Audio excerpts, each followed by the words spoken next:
GOBLINCORE and cottagecore book DIYs. There's going to be 3 segments with 2 DIYs in each, one being GOBLINCORE and one being cottagecore. For the bookmarks, I'm going to be doing a corner and embroidered fabric one. I'm starting off by cutting some watercolor paper in a 5x5 square, folding that in half and then folding the top half 2 corners in. Unfolding that, I'm going to cut off those 2 corners so you have this little house shape that you can once again fold in half.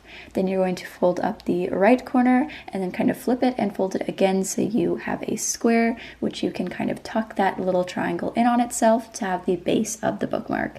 You can, of course, leave this plain, but I wanted to make it GOBLINCORE, so I grabbed my watercolor paints. You could use acrylic, oil, whatever you like, and got to work. I mixed a few different types of greens for the different areas of the bookmark because I just feel like a nice woodsy kind of messed up green is so GOBLINCORE.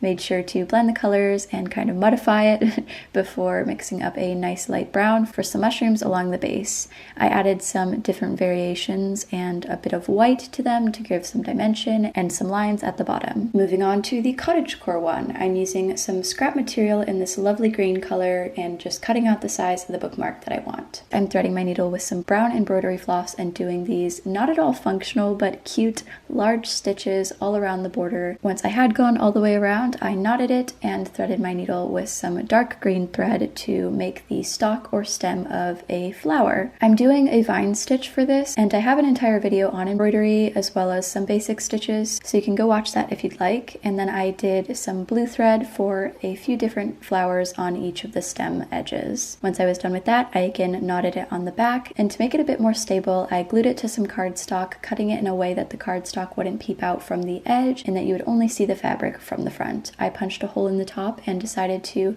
thread some beads onto some matching embroidery floss to the flowers I did to create kind of like a dangling charm effect to hang on the outside of your book. You could totally do charms or beads though if you'd like.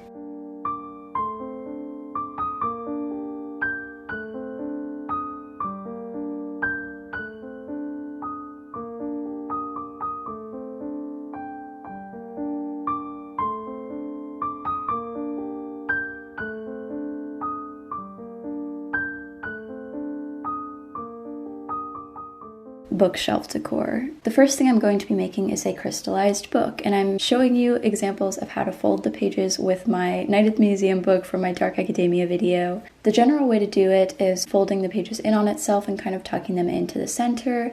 You could do a bunch or just a few. I think it would be fun to do folding and then having the pages flat and going out could be really interesting.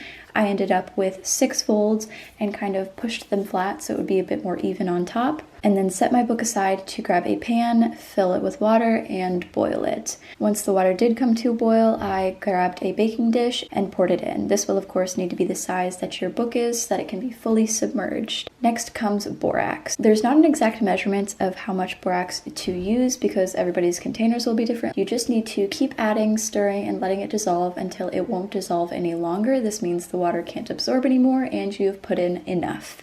I'm then taking my book and saying goodbye to it forever, fully destroying it in this strange water substance. I briefly mentioned it in my Dark Academia video, but don't use books that are perfectly fine. Use ones that either you don't like the content of or are kind of destroyed beyond fixing, and leave this for 3 days. After that period, let some of the water drain out and put it on a towel to fully dry for another few. You can see mine actually split in the middle because I had previously ripped out some pages from the center of the book and the spine just was not very stable. I do glue this back together in a second, but for now I'm just letting it dry on this towel for a few days. The second bookshelf decor piece I wanted to make was a book nook, so I tore off all of the flaps of this cardboard box and also removed the tape or added stickers to make it a bit easier to work with. Once the cardboard was ready, I kind of swiveled over to my bookshelf and decided how large I wanted the nook to be, as well as just taking measurements of how tall and deep my bookshelf was so I could make it fit in properly and it would look like a proper nook. So take some measurements of your bookshelf or wherever you're putting it and mark out and cut those pieces to size. I also only did 2 sides and a top and a bottom. You could also add a back if you wanted, depending on the style that you want your book nook to be and how it will be designed. I didn't need one in my case because I had vines hanging from the back, but it just depends on how you'll do yours. I'm using some hot glue to connect the side pieces to the base and then adding the top in the same way. Once it was constructed and the glue had dried, I grabbed some acrylic paints and covered everything in this dull gray color, and I foraged outside and grabbed a box full of dirt and plants and even the terrariums I made in my last video to try and cover the walls, floor, ceiling, everything in plants. I used PVA glue for most of the things, used hot glue for some of the things that were a bit heavier, hung vines from the back, placed my terrarium in before I slid it onto my shelf. And here's how the bookshelf decor pieces turned out.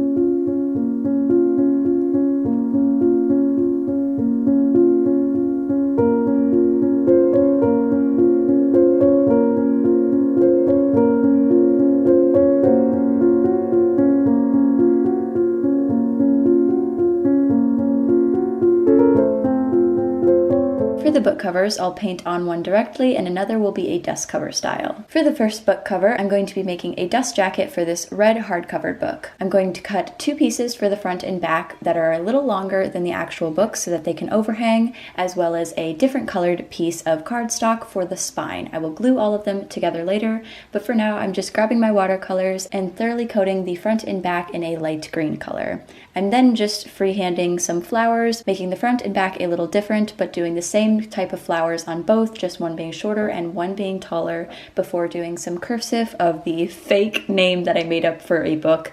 You, of course, can just put the title of the actual book you're doing a cover for, or whatever you want if you're doing it for a notebook.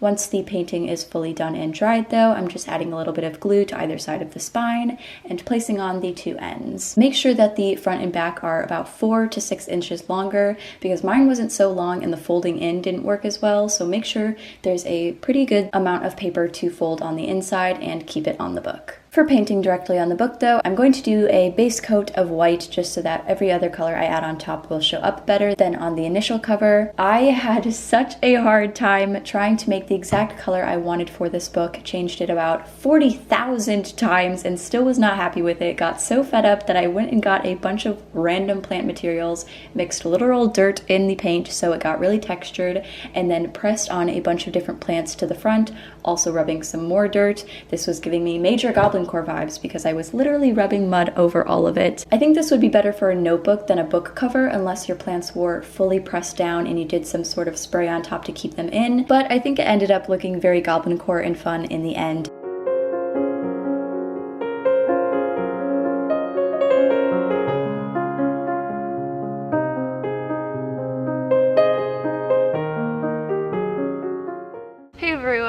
Jordan here, just to thank you for watching the video, also hoping that you enjoyed it. I was really happy with how this one turned out and I wanted to film something like this for a while, so yeah, I was just really glad to get a video out on the topic for you guys. I wanted to also say the Instagram that I recently made for the YouTube channel is still going strong if you'd like to check that out.